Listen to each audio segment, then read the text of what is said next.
Sa mga nagtatanong kung nagbigay ba ako ng dory o dowry kay Indiano, ang sagot ko ay wala. Ni piso wala akong binigay. Si Indiano lahat gumastos ng kasal namin dito sa India. Lahat pati damit ko wala akong binili.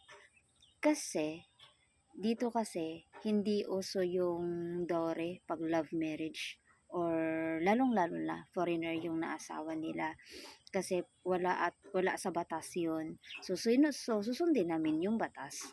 Syempre naman ayoko din magbigay, 'di ba? Sa Pinas nga tayo yung binibigyan mga babae. Tapos ang dito kasi lalaki. Alam nyo ba guys, may pinsan si Indiano na okay na lahat. Tapos nagtanong yung pinsan niya, yung pangalawang usap nila nagtanong yung pinsan niya, ano bang kaya nyong ibigay sa akin?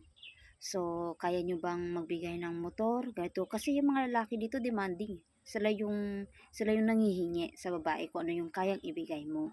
Tapos ang sabi nung papa, nung babae, wala akong maibigay sa'yo So, auto-reject yun. So, sabi niya, hindi na natin itutuloy yung kasal. Yung ganun.